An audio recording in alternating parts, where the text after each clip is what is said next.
They said the dog was too dangerous. They said the man was too broken.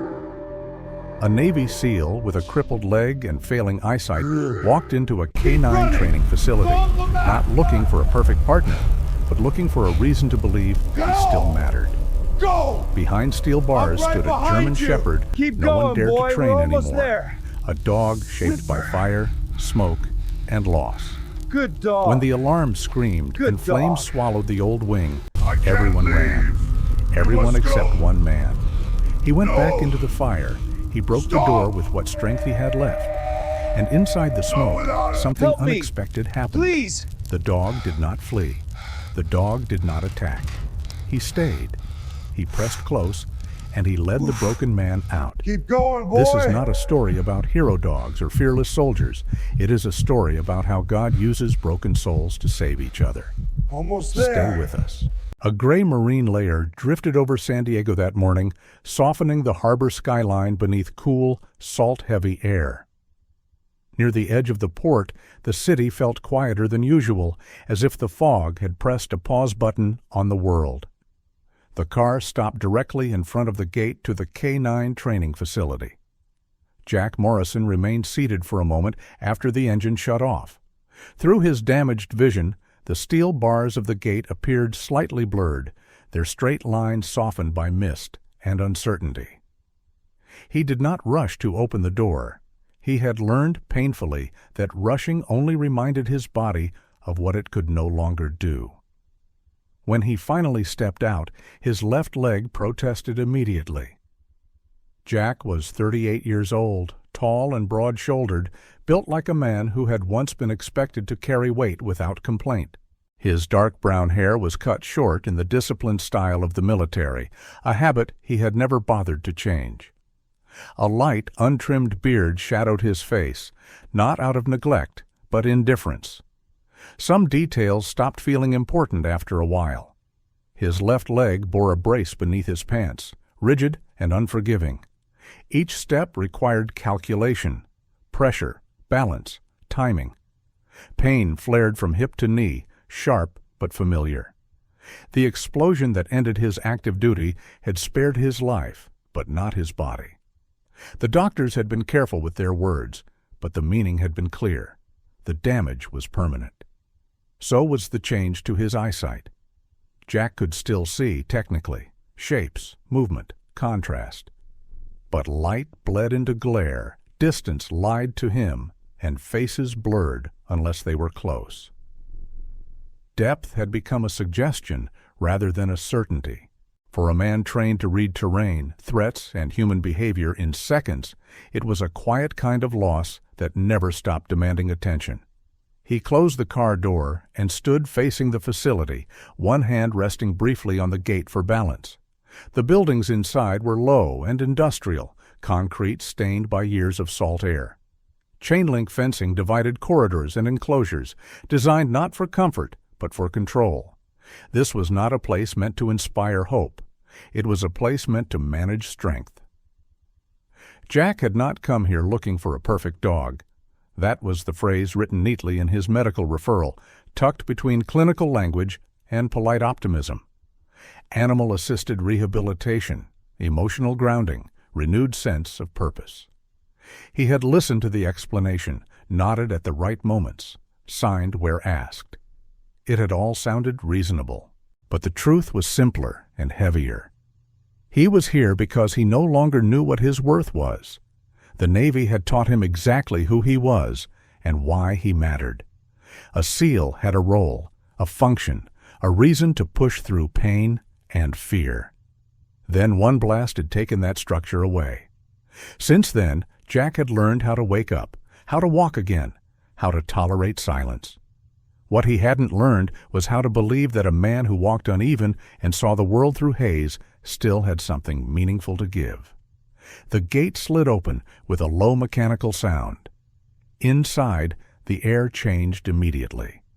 The smell of disinfectant mixed with metal and animals, sharp and unmistakable. Distant barking echoed through the compound, layered and restless, bouncing off concrete walls. Jack paused just inside, letting the sound settle around him. Old habits surfaced without effort. Listen first. Understand the space. Footsteps approached from nearby. "Jack Morrison?" a woman asked. Her voice was calm, professional, without forced warmth. "Yes," Jack replied, turning toward her. He narrowed his eyes slightly, working to bring her into focus. The woman introduced herself as Sarah Collins, a behavioral specialist assigned to guide him through the facility. She was of average height, slim, with an upright posture that suggested quiet discipline. Her hair was pulled back simply, and her expression was composed, observant. She spoke evenly, the way people did when they were used to dealing with others who carried invisible weight. "Take your time," she said, noticing the way Jack shifted his stance. "There's no rush today." "Story of my life lately," Jack replied, his tone dry but not bitter. Sarah gave a small, understanding nod and turned toward the interior corridor. She did not comment on his brace. She did not soften her voice with pity. Jack noticed these things. He always did. They walked slowly along the main path. Jack's boots scraped faintly against the concrete, the brace beneath his pants clicking softly with each step. His body required constant attention now, balanced something he could no longer take for granted. Pain came and went like a tide, predictable enough to be managed. "You've worked with military dogs before," Sarah said, more observation than question. "Yes," Jack answered. "Before." She didn't press further. They passed several enclosures, their contents mostly indistinct to Jack's eyes. He heard movement, nails on flooring, the low energy of animals waiting. He did not stop. Not yet. This was not about choosing. Not today. Jack slowed near the end of the corridor, resting his weight carefully on his good leg. The sounds around him faded slightly into the background as his thoughts turned inward, as they often did when he was forced to slow down. He had survived the explosion. That fact alone seemed to confuse people. Survival was supposed to mean something. Gratitude, relief, a clean ending. Instead, it had left him with questions no one else seemed eager to answer. What was a soldier worth when he could no longer run? When his eyes no longer trusted distance?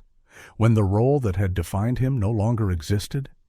He exhaled slowly, steadying himself. "I'm not here because I think this will fix me," Jack said quietly, more to himself than to Sarah. "I just need to know if I can still matter to something." Sarah didn't respond right away. When she did, her voice was gentle but honest. "Sometimes," she said, "that's enough to start with." Jack nodded. He stood there for a moment longer, a man between who he had been and who he might become, unsure of the path forward but unwilling to turn back. And with that, he took another careful step deeper into the facility. They had moved deeper into the facility after the quiet pause at the end of the main corridor. Jack walking carefully, his left leg stiff and uncooperative, his focus narrowed to balance and sound. The barking had thinned as they entered an older wing of the compound, the air heavier here, less alive. Even Jack, with his dulled vision, could tell this section had been built for containment rather than rehabilitation. Thicker doors, narrower walkways, fewer windows. Sarah Collins slowed her pace instinctively to match his. She had a way of doing that without making it obvious, a habit shaped by years of working with people who carried injuries no one could see. She remained slim and upright in her posture, but there was a guardedness in her movements now, a subtle tension in her shoulders that had not been there before. This wing changed people. It always had. From somewhere ahead, a sound rolled through the corridor. It was not barking, not at first. It was a growl, low and sustained, vibrating against the concrete walls like a warning that had nowhere to go. It carried weight, pressure, restraint. Jack stopped again, his body reacting before his mind caught up. That sound slid into him the way memory did. Sarah exhaled slowly, already knowing what he was hearing. "That would be Rex," she said, her voice carefully neutral. Jack turned his head slightly toward the sound, eyes unfocused but intent. "People keep saying that name like it's a caution sign." "It is," she replied, "to most of the staff." As they moved closer, the growl sharpened, rising briefly before settling back into something controlled but strained. Jack could hear breathing beneath it, heavy, fast, held in check by discipline that had not fully faded, even now. Rex was a German shepherd, 8 years old, built larger than average, his body dense with muscle that had never learned how to be at rest. His coat was black and dark tan, dulled in places where scars pulled at the fur. One ear bore a small notch near the tip, a remnant of a long-ago encounter no one liked to explain. His amber-brown eyes tracked movement beyond the kennel bars with relentless focus. He did not pace like the others. He stood his ground. He had once been trained to move toward danger without hesitation. Jack could not see all of this clearly, but he could hear it, feel it. "That doesn't sound like rage," Jack said quietly. Sarah did not answer right away. When she did, her words were chosen with care. "Rex has been classified as aggressive and untrainable. He's injured 2 handlers. He's attacked anyone who tried to get too close." Jack listened again, tuning out everything except the rhythm of Rex's breathing and the tension beneath the growl. His jaw tightened. "That's panic," he said, "not aggression." Sarah glanced at him, something unsettled flickering across her face. "You're not wrong," she said, then added, "but that doesn't make him safe." They stopped several yards from the kennel. Sarah did not allow Jack any closer, positioning herself slightly between him and the bars. She had learned the hard way how quickly Rex could react. She had been there the day he bent a steel feeding tray with his teeth, the day he lunged so hard the entire kennel shook. Jack shifted his weight, resting more heavily on his right leg. Pain flared, but he ignored it. His attention was fixed on the sound coming from behind the bars. "What happened to him?" Jack asked. Sarah hesitated. It was not policy to share details freely, especially not with visitors. But Jack was not a visitor in the usual sense. There was something about him that made rules feel less rigid. "He was one of our best," she said finally. "Navy K-9, detection, patrol, rescue support. He didn't miss. Ever."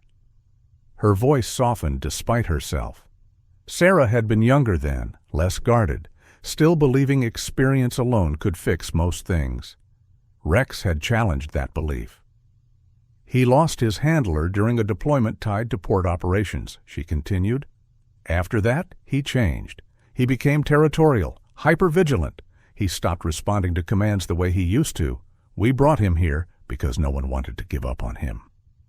Jack nodded once. He understood the shape of that sentence better than she knew. A sudden surge of sound erupted from the kennel. Rex slammed once against the bars, teeth flashing, the metal rattling under the force. Sarah stiffened instantly, one hand lifting reflexively as if to shield Jack. Jack did not step back.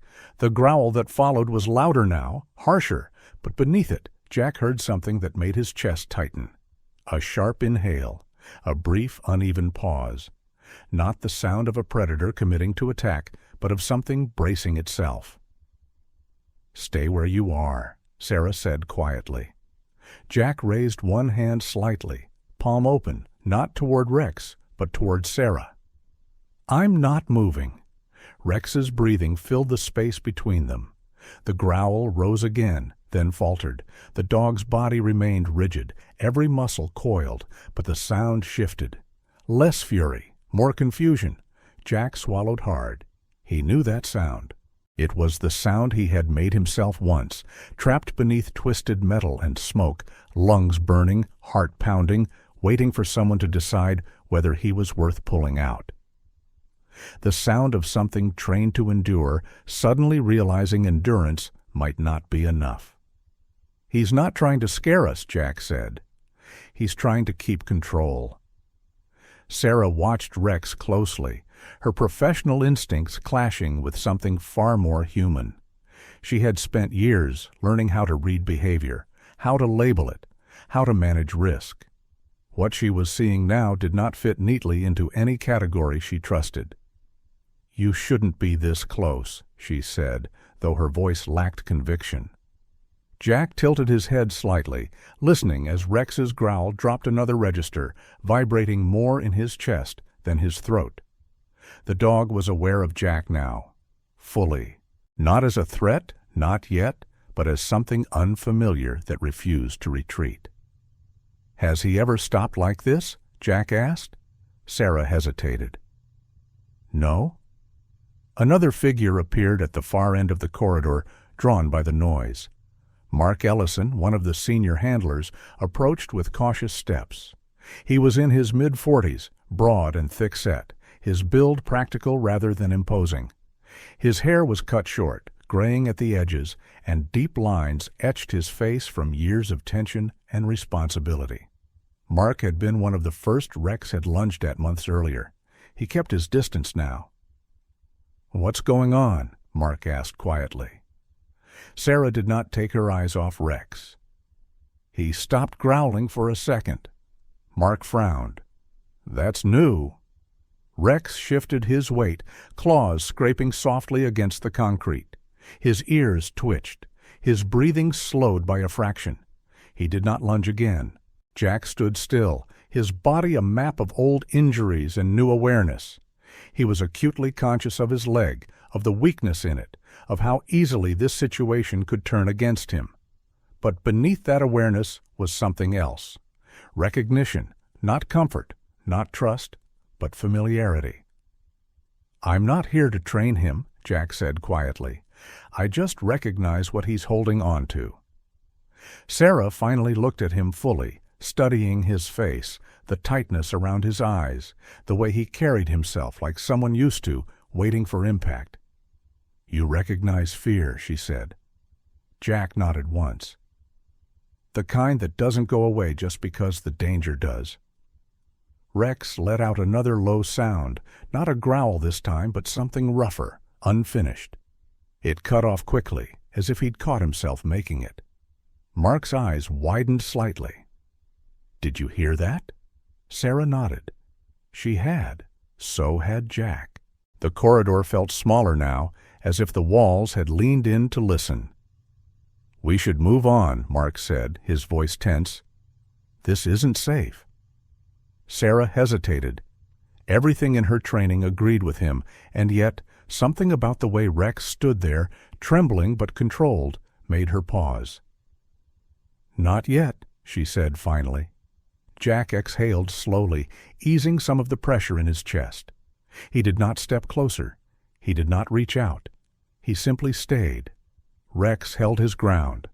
And in that narrow space between steel bars and scarred flesh, something unspoken passed between them. Not trust, not peace. Understanding. Sarah felt it then, an uncomfortable truth settling in her mind. Rex was not reacting to Jack like he did to others. He was not defending territory. He was listening. "We'll take this slow," she said, more to herself than to anyone else. Jack nodded. "That's all I'm asking." Rex's growl faded into silence once more. Not calm, not submission. The older wing of the K-9 facility felt colder than the rest of the compound, the air heavier, carrying the faint smell of disinfectant layered over metal and damp concrete. Overhead, lights hummed softly, casting long shadows that clung to the narrow corridor. Somewhere beyond the walls, the harbor wind pressed against steel and glass, unheard but felt. Jack Morrison stopped a few steps from Rex's kennel. He did not step closer out of courage, nor hesitation, but because his body told him this was as far as it would go without turning the moment into something else. His left leg trembled faintly beneath the brace, muscles tight from holding him upright too long. Pain pulsed from hip to knee, sharp and familiar, but Jack let it sit where it was. He had learned that pain only demanded attention when it was ignored. Rex stood inside the kennel, massive and unmoving. The German shepherd's body was angled toward Jack, every muscle alert but restrained. His coat, black and dark tan, bore the dull sheen of age and old scars, fur pulling slightly where skin had healed poorly. At 8 years old, Rex looked like a dog that had never truly learned how to rest. His amber-brown eyes were fixed on Jack, unblinking, intense, but no longer wild. Sarah Collins remained several steps behind Jack, close enough to act if necessary, far enough to avoid becoming part of the exchange.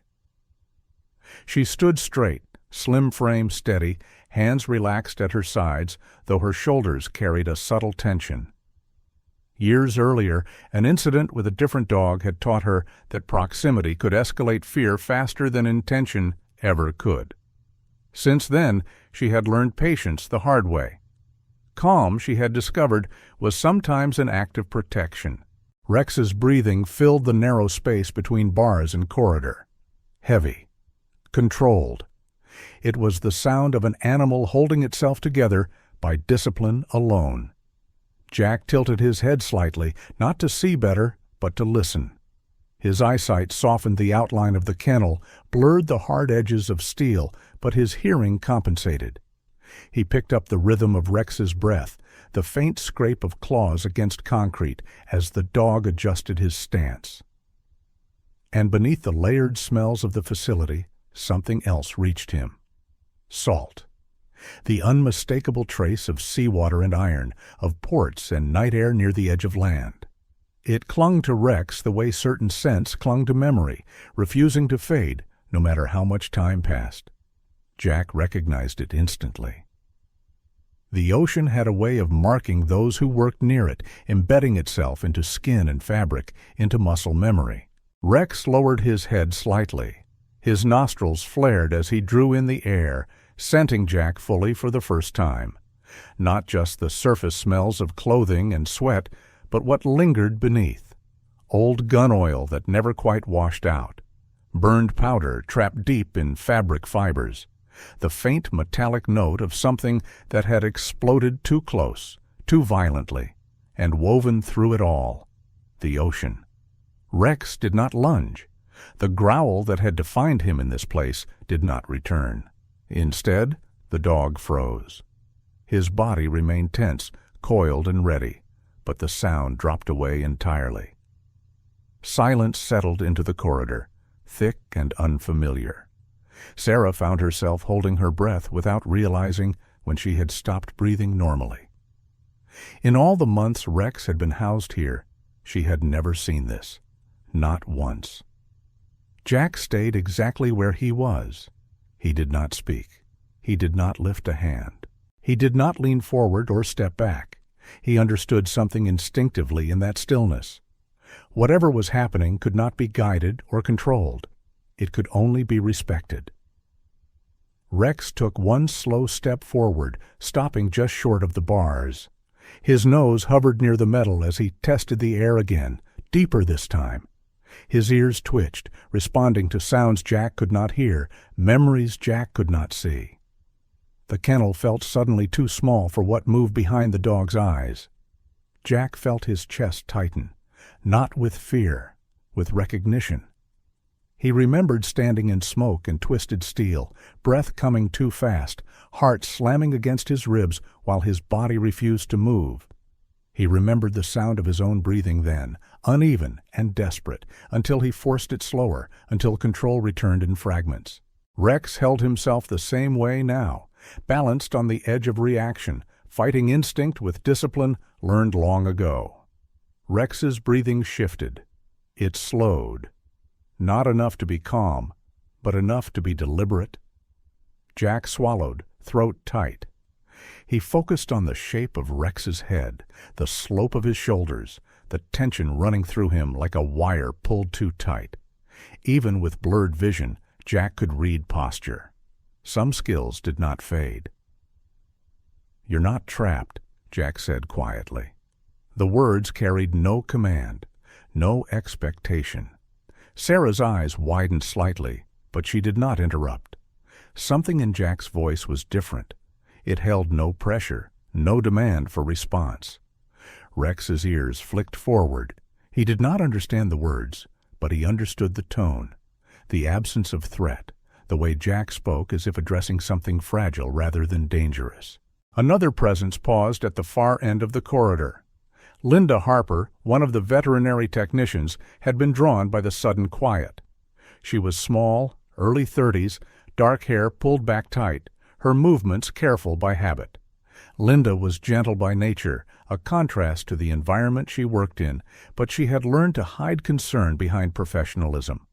She stopped several steps back, sensing that approaching would disturb something she did not fully understand. Rex leaned closer to the bars. He sniffed again, deeper, longer. Jack felt a pressure inside his chest ease by a fraction, something he had carried since the explosion, loosening just enough to notice. Rex was not reacting the way he had to others. There was no challenge in his posture now, no attempt to drive Jack away. There was curiosity, and beneath it, something far more vulnerable. Rex released a sound then, so quiet Sarah almost missed it. Not a growl, not a bark.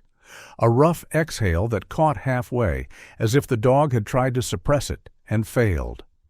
His body trembled once, barely perceptible, but unmistakable. Sarah's stomach dropped. Rex had never made that sound for anyone. Jack did not move closer. He did not retreat. He held his uneven stance, his injured leg burning, as if the pain itself were part of the exchange. He understood without being told that this moment was fragile. Too much movement would shatter it. "I know that smell," Jack said softly. "It stays with you." Rex's eyes remained locked on him. Time seemed to stretch, every sound muted, every breath measured. Then Rex shifted again, not forward, but downward, lowering his head a fraction. It was not submission. It was uncertainty. The release of a pressure held too long. Jack exhaled slowly, matching the change without thinking. Sarah felt it settle in her chest, undeniable. This was not training. This was not behavior modification. This was recognition. Two beings shaped by environments that demanded too much, finding something familiar in one another without understanding why. Rex remained silent. No snarl, no warning, just presence. Jack's leg finally protested hard enough to demand attention. A sharp jolt of pain forced him to adjust his stance, a faint grimace crossing his face. The movement broke the stillness slightly, and Rex's head lifted in response, ears sharpening again. For a heartbeat, Sarah feared the moment had ended, but Rex did not react with aggression. He watched. Jack steadied himself, placing more weight on the cane he now carried without shame. He held Rex's gaze as best he could, his eyes unfocused but intent. "That's enough for today," Sarah said quietly, not as an order, but as a boundary. Jack nodded once. Rex stayed at the bars, breathing slower now, eyes tracking Jack as he took a careful step back. The silence held. As Sarah guided Jack away, she glanced back once more. Rex had not moved. He stood exactly where he was, alert and quiet, watching the space Jack had occupied as if it mattered. For the first time since Rex had been labeled untrainable, the word felt insufficient. Jack did not look back. He did not need to. They did not return to the main corridor after leaving Rex's kennel. Sarah Collins guided Jack Morrison into a smaller office tucked away from the noise of the facility, a narrow room with a single window frosted by age and salt air.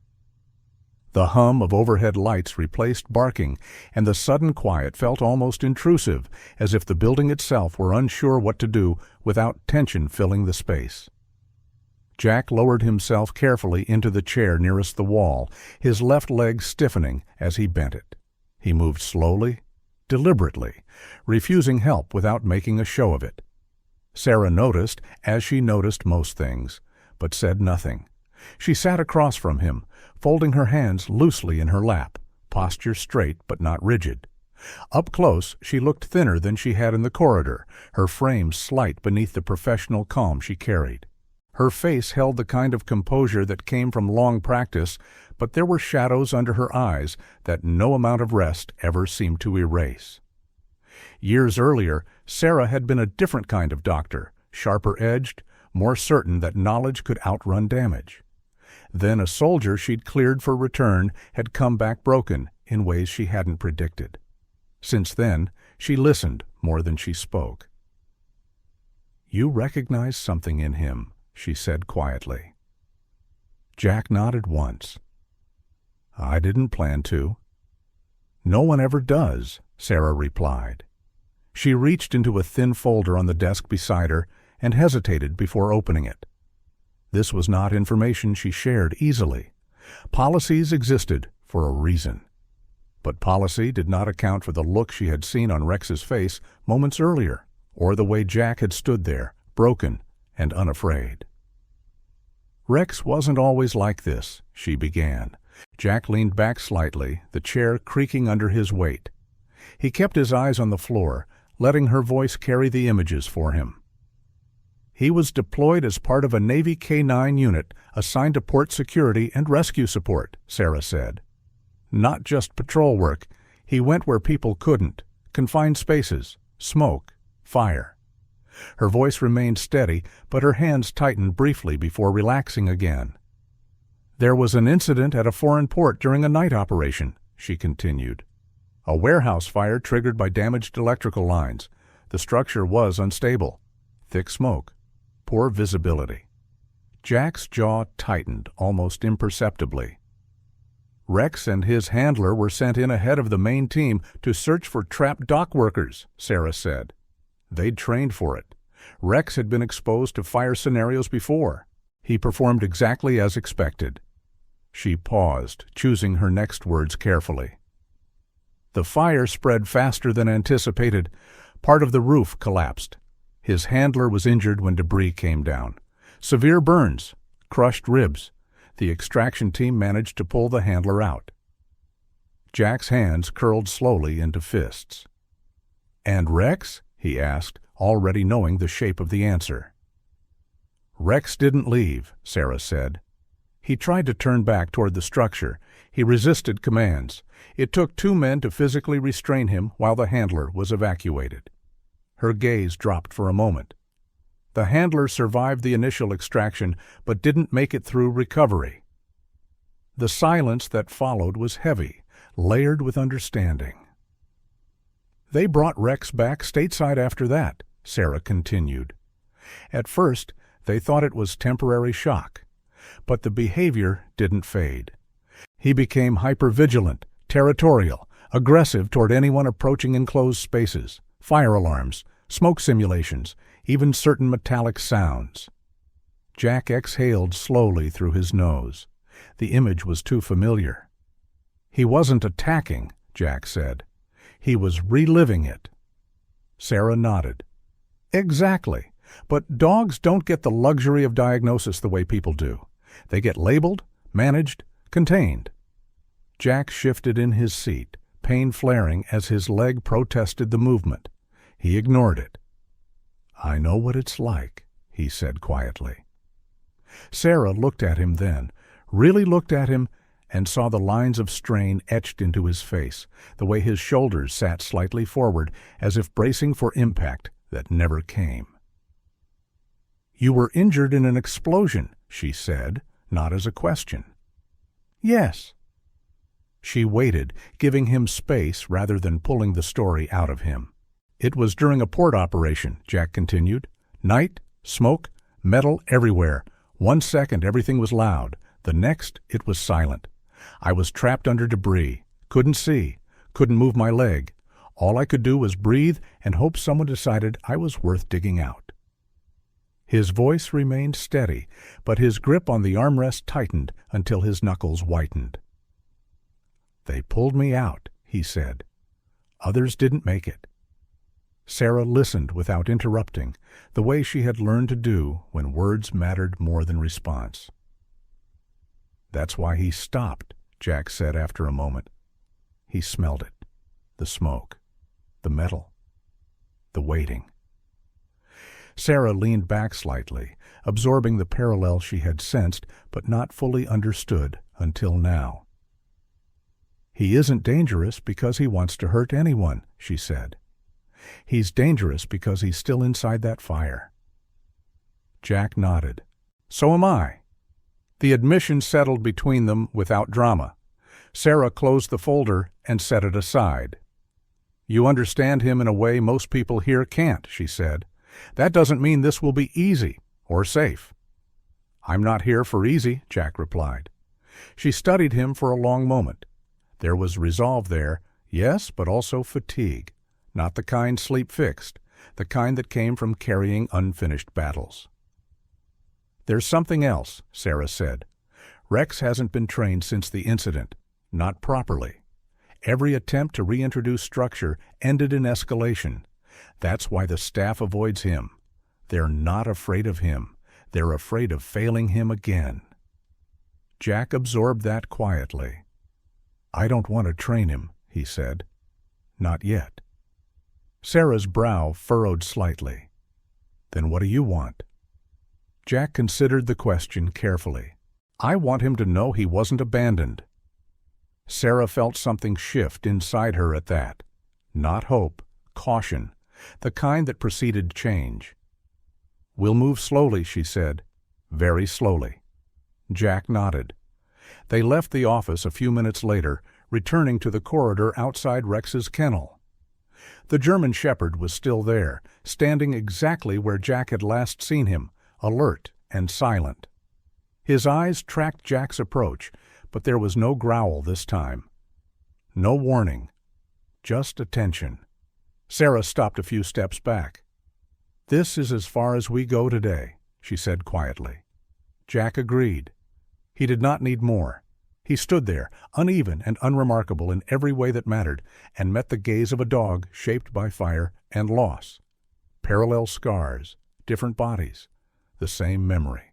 And for the first time since Rex had been pulled from smoke and steel, someone stood before him who did not expect him to be anything other than what he was. Morning broke cool and pale over the K9 facility, the marine haze thinning just enough to sharpen the lines of steel fences and concrete corridors. The harbor wind carried salt and metal, brisk and unforgiving, like a reminder that nothing here softened with daylight. Jack Morrison returned as soon as the gates opened. He did not linger in the car this time. His left leg protested the moment he stood, stiffness biting deep after a restless night. But he adjusted, shifted his weight, and moved forward. Pain followed, then settled. His vision wavered briefly in the changing light, edges blurring, but he slowed just enough to compensate. He had learned how to move without asking permission from his body. Sarah Collins met him inside the gate. She looked composed, slim frame straight, hair pulled back with habitual precision, but there was no mistaking the tension beneath it. Sarah had learned long ago that when people returned early, it was never out of curiosity. It was because something unfinished refused to stay quiet. "You didn't wait long," she said. "I didn't need to," Jack replied. They walked without discussion, no orientation, no small talk. The facility felt tighter in the morning, quieter, as if the walls were listening. Jack's steps were measured, his cane striking concrete in a steady rhythm. He felt Rex before he heard him. The German shepherd was already standing in his kennel. Rex did not bark, he did not growl. He simply faced the corridor, broad body still, eyes locked forward. When Jack came into view, Rex's ears lifted a fraction. That was all. Jack stopped at the same distance as the day before. He didn't test the boundary. He didn't push. He stood, uneven and deliberate, letting Rex take him in. The dog's breathing was audible now, deep and controlled. No escalation, no retreat. "That's enough," Sarah said quietly, already knowing what Jack was about to ask. "If you want this approved, we need to do it the right way." Jack nodded once. "Then let's do it." They turned back toward the administrative wing. The meeting was shorter than Jack expected. Michael Harrow was already seated when they entered, jacket on, posture rigid, hands folded like brackets holding policy in place. Denise Alvarez sat beside him, tablet in hand, eyes sharp, scanning Jack with clinical efficiency. Both had the same look Jack recognized instantly, a look that weighed outcomes before people. Michael didn't waste time. "You're requesting access to Rex?" "Yes." "Direct access," Denise added, "despite his record." "Yes?" Michael leaned back slightly. "And despite your condition." Jack didn't look away. "Yes?" Denise tapped her screen. "You have a permanent injury to your left leg and reduced vision. That alone disqualifies you from close contact with a high-risk animal." Jack leaned forward just enough to make the movement intentional. "I'm not asking to handle him. I'm asking to approach him." Michael's jaw tightened. "You're splitting hairs." "No," Jack said. "I'm drawing a line." Silence snapped tight around the table. Michael folded his hands again. "Why you?" Jack didn't hesitate. "Because he recognizes me." Denise scoffed softly. "Recognition doesn't override safety." "It explains behavior," Jack replied. "And behavior is what you're actually managing." Michael shook his head. "This facility does not gamble." Jack exhaled once, slow. "Neither did my team. We calculated risk. We didn't avoid it." Denise crossed her arms. "This is not a mission." Jack's voice hardened just slightly. "It is to him." Michael's tone sharpened. "You are disabled." The word landed cleanly. Jack nodded. "Yes." "And you expect us to overlook that," Denise said. "No," Jack replied. "I expect you to understand it." Michael leaned forward now. "Explain." Jack held his gaze. "SEALs aren't evaluated by what's intact. We're evaluated by what we do when we're damaged, when things go wrong, when everyone else steps away." The room went still. Denise looked at Sarah. Sarah didn't speak. Michael stood. "We're not approving this." Jack accepted the refusal without visible reaction. "Then I'd like permission to stand where I stood yesterday." Michael hesitated. "That was supervised." "So will this be," Jack said. "You can watch." Another pause, then a nod. 5 minutes. They returned to the kennel. Rex stepped forward the moment Jack appeared. No hesitation, no warning. His massive frame carried him to the bars in 2 deliberate movements, breath fogging the metal as he leaned in. Jack felt the pressure shift, the narrowing of space, the attention focused fully on him. He did not move closer. He did not speak. He stood there, weight uneven, leg burning, vision imperfect, body marked by damage he no longer tried to hide. Rex lowered his head. The hard bridge of his muzzle pressed gently against the steel, exactly at Jack's height. Not a strike, not a test. Waiting. Jack's chest tightened. He stayed where he was. Sarah watched, pulse loud in her ears. Michael watched from down the corridor, unreadable. The 5 minutes passed without anyone counting them. Rex did not move away. Jack did not step back. And in that stillness, the request Jack had made to the facility no longer mattered. The answer had already been given by the one being everyone else feared. The fire did not announce itself with flames. It began quietly, almost politely, with a sharp, unfamiliar smell threading through the air of the training wing. Beneath disinfectant and metal, something burned. Jack Morrison noticed it first, a faint sting in his throat, the kind that made instinct stir before reason caught up. A moment later, the sound followed. The fire alarm erupted without warning. Its scream tore through the facility, high and relentless, bouncing off concrete walls and steel gates. Red emergency lights snapped on overhead, flooding the corridors in pulsing flashes.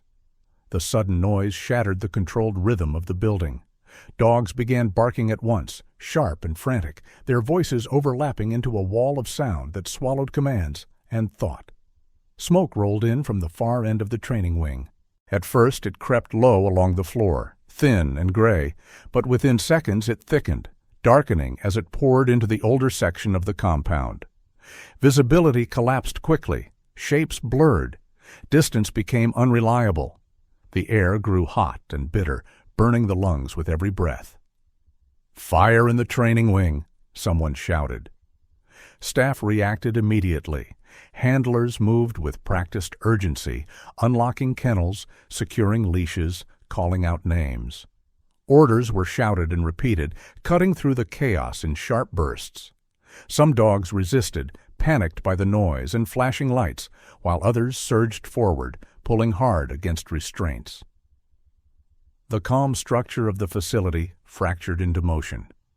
"Evacuate," Sarah Collins called out, her voice steady despite the chaos. She moved quickly through the corridor, slim frame purposeful, directing staff toward exits, guiding dogs away from the smoke. Years of training and past emergencies shaped her movements now. There was no hesitation, no wasted motion. Smoke surged again, heavier this time. It pushed deeper into the old kennel wing, pouring through doorways and vents, swallowing the narrow corridor where containment units were housed. The alarms continued to wail, the sound relentless, echoing in the skull. "Get them out!" a handler yelled. "Move! Move!" Fire doors slammed open, then shut again as staff funneled animals toward safer sections. The air filled with coughing, shouted commands, the scrape of claws on concrete. Emergency lights strobed faster, their red glow smearing across the smoke. Someone stumbled past Jack, face streaked with soot, eyes wide. "The suppression system isn't engaging," he shouted. "Old wing's filling up fast." The words cut through the noise. The old wing. Sarah turned sharply toward the containment corridor, her expression tightening. She knew the layout by heart. She knew what was there. "Who's still inside?" she demanded. The answer came too quickly. "Rex." The name seemed to still the air for a fraction of a second. More smoke poured into the corridor, thick enough now to obscure the far walls entirely. Heat pulsed through the space in uneven waves, and somewhere above, metal groaned under strain. The alarms continued, relentless, unyielding. Staff were pushed toward the exits as protocols took over. There was no room for debate. Dogs were moved first, then people. The priority was clear and unforgiving. "Everyone out," Sarah ordered. "Now." Handlers obeyed, guiding the last of the animals through emergency doors. Some looked back toward the old kennels, hesitation flickering across their faces before fear and training forced them forward. Doors were sealed behind them, heavy and final, as smoke continued to crawl through every gap. The training wing emptied. In the old kennel corridor, smoke gathered thick and low. Inside his enclosure, Rex stood rigid. The German shepherd's body was tense, muscles coiled, ears alert as the alarm screamed and the lights flashed beyond the bars. Smoke crept into the kennel, stinging his eyes, burning his lungs. He shifted once, claws scraping against concrete, then stopped. The corridor outside blurred into gray. Rex pressed forward toward the bars, breath coming fast and heavy. The sounds around him were distorted now, muffled by smoke and distance. The alarms echoed faintly, as if coming from far away. No one came back. The fire continued to spread through the training wing, and Rex was still inside. Jack Morrison turned back into the training wing without announcing it to anyone. The evacuation had already swallowed the corridor behind him, doors sealed, voices fading into distance as alarms continued to scream. Smoke pressed low and thick, swallowing the overhead lights until red pulses bled into gray. Jack's vision collapsed into glare and shadow, depth reduced to guesswork. He tightened his grip on the cane, then let it go. There was no room for it now. He moved by memory, by sound, by the pull of something that refused to let him turn away. His left leg screamed the moment he picked up speed. The brace resisted, metal biting into muscle, pain flaring sharp and immediate. He welcomed it. Pain meant he was still moving. He leaned his weight forward, counting steps, shoulders brushing walls slick with condensation. Heat rolled through the corridor in uneven waves. Somewhere above, something cracked and fell, the sound swallowed by alarms and fire. He reached the old kennel wing as smoke thickened into a living thing. Rex's enclosure was barely visible through it, a darker shape inside darker air. Jack coughed hard, lungs burning, eyes watering until everything blurred into light and motion. He slowed, forced his breathing steady, and listened. No barking, no growl. Just a single heavy rhythm of breath coming from behind steel. Jack stopped in front of the door. The lock was hot to the touch. He recoiled, then pressed his sleeve around his hand and grabbed again. The heat burned through fabric instantly, pain flashing white. He gritted his teeth and pulled. The door didn't budge. He pulled again, bracing his good leg, ignoring the way his injured one threatened to fold beneath him. The metal groaned, but held. Smoke surged, thicker now, pushing into his mouth and nose. He dropped to one knee, coughing violently, vision narrowing to nothing. Panic clawed up his spine, the old memory rising with terrifying clarity. Trapped, buried, waiting. "No," he rasped, forcing himself upright. "Not again." He scanned the floor blindly until his hand struck something solid. A short length of steel pipe lay half-hidden beneath debris fallen from somewhere above. Jack wrapped both hands around it, adjusting his stance carefully. He raised it once, twice, each movement measured, then swung with everything he had left. The impact rang through the corridor. He struck again, and again. The lock bent, metal screaming as it gave way in inches rather than surrendering all at once. Jack's leg buckled under the strain. He slammed the pipe one last time and felt the resistance snap. The door burst open. It didn't swing wide. It jerked inward and stuck, smoke pouring through the gap. Jack shoved his shoulder into it, pain exploding through his side as it finally gave way enough for him to reach inside. "Rex," he said hoarsely. The German shepherd stood just beyond the threshold, massive frame tense but unmoving. Smoke clung to his fur, darkening it, his chest heaving with labored breaths. His eyes locked onto Jack instantly, amber bright through the haze. He did not bolt. He did not lunge. He took one step forward and stopped. Jack felt the shift. "Come on," he said, reaching out without thinking. Rex moved closer instead of away. He pressed his body against Jack's side, solid and grounding, the heat of him unmistakable, even through smoke and chaos. Jack staggered, surprised by the weight, then steadied as Rex adjusted, shoulder fitting into Jack's hip with instinctive precision. Jack tried to step forward and nearly fell. Rex reacted instantly. The dog shifted, bracing Jack with his body, absorbing the imbalance without hesitation. He nudged Jack's thigh, firm but careful, redirecting his weight away from the injured leg.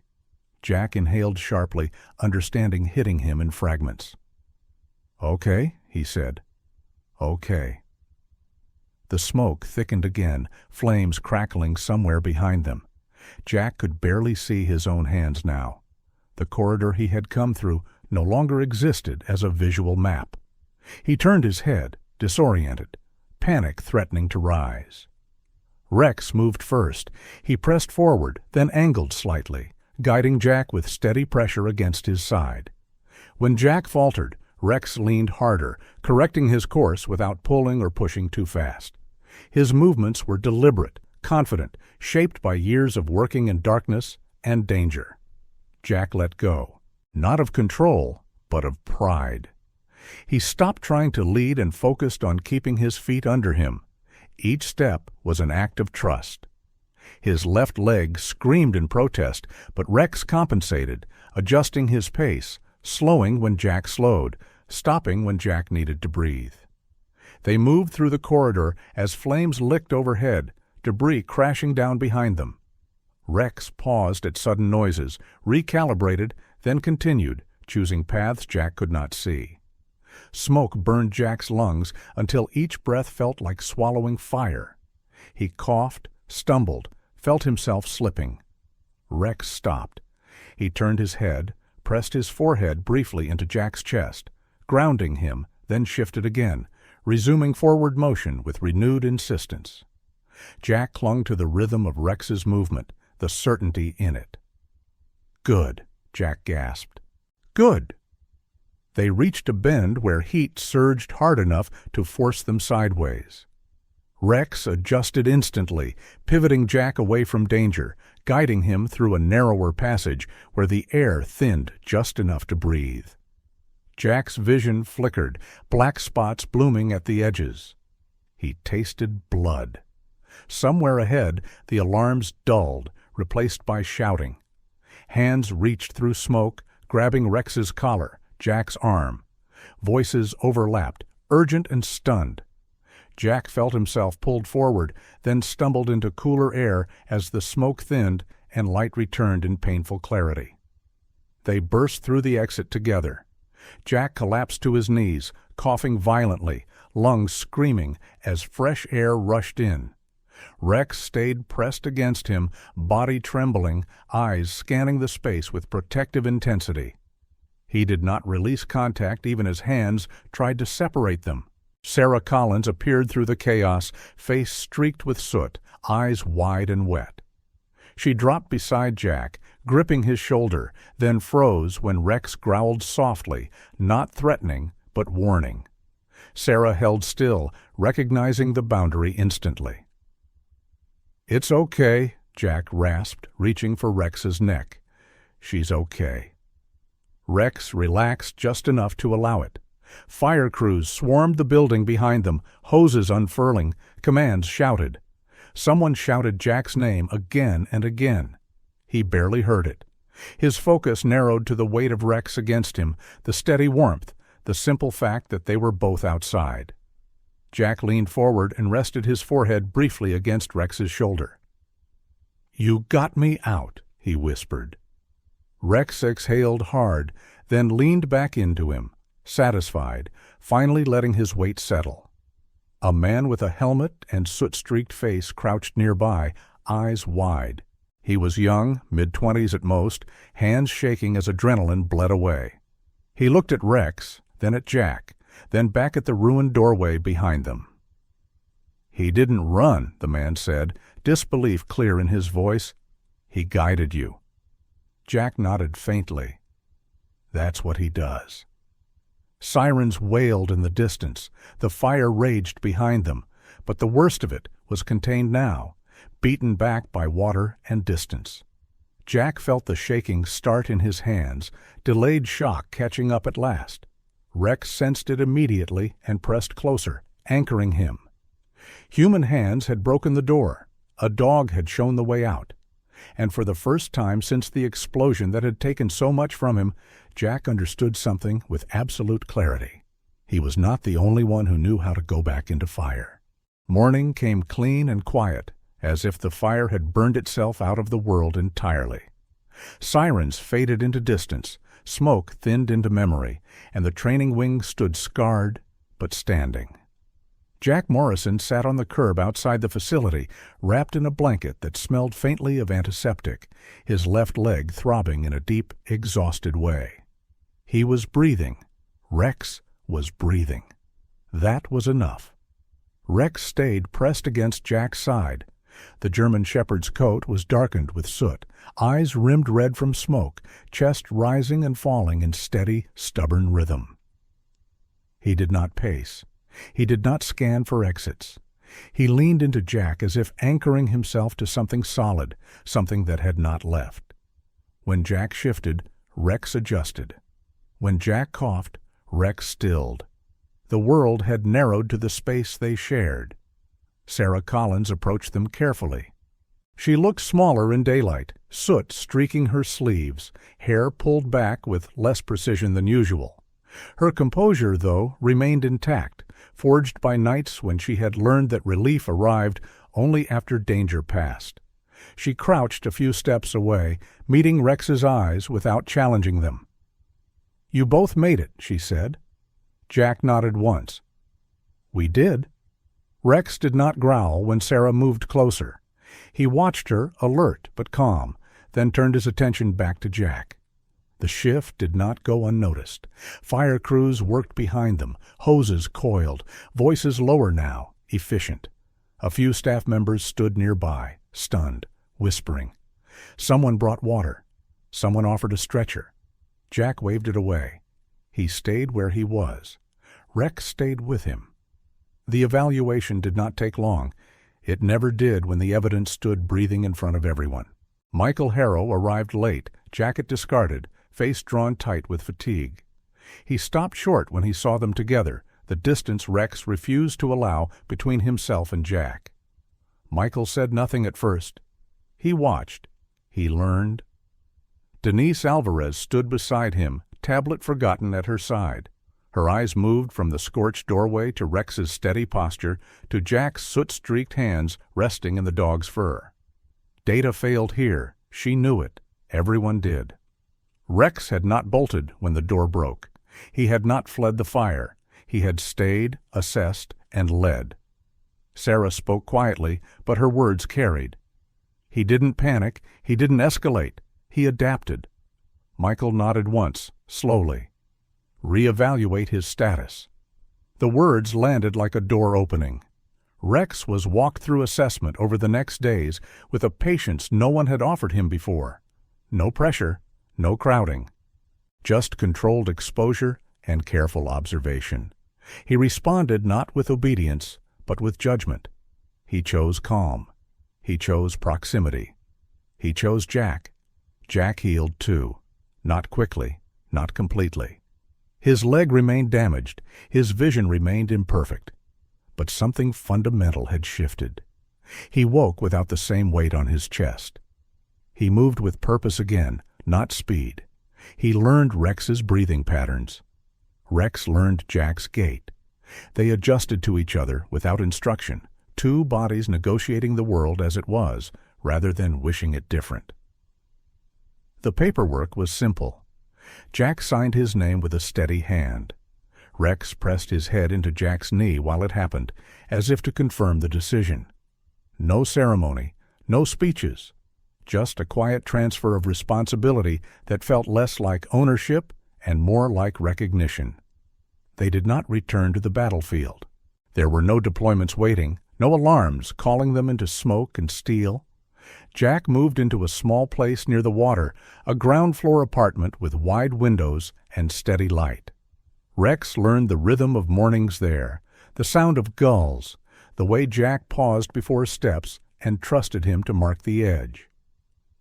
They took walks at dawn. Jack's cane tapped concrete. Rex walked at his side, not pulling, not guiding with harness or command, but positioning himself instinctively where Jack needed him most. When Jack tired, Rex slowed. When Jack stumbled, Rex braced. When Jack slept, Rex stayed close, eyes open until the breathing evened out.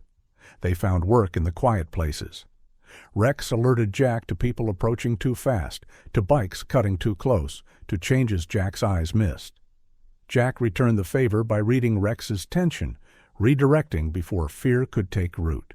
They learned each other's signals the way teams always had, through repetition and trust. Neighbors noticed. They asked questions. They smiled. They learned to give space. Jack never corrected them when they called Rex a hero. He never corrected himself either. They were not soldiers anymore. But they were still a team. They guarded nothing grand. No borders, no assets, no missions written on boards. They guarded something smaller and harder to keep. Stability, presence, each other. At night, Rex lay near the door, body angled just enough to watch and listen. Jack rested where he could feel the rise and fall of Rex's breathing. The world outside could do what it liked. Inside, there was order, human and dog, still a team. Both Jack and Rex were broken by the same world, yet God used their pain to create purpose. Their scars became a bridge. Their survival became service. If you are watching this and feel damaged or forgotten, if you think your best days are behind you, remember this: God is not finished with you yet. You may not return to the battlefield you once knew, but you are still called to guard something sacred: your family, your faith, your integrity, someone who needs you to stay when others walk away. If this story touched your heart, please share it with someone who needs hope today. Leave a comment about where you are watching from. And if you believe that God still works miracles through ordinary lives, type Amen in the comments. Subscribe to the channel so we can continue sharing stories that remind us: no one is too broken to be used. No one is too wounded to be chosen. May God bless you. May He protect you. And may He send someone to walk beside you when the fire comes. Amen.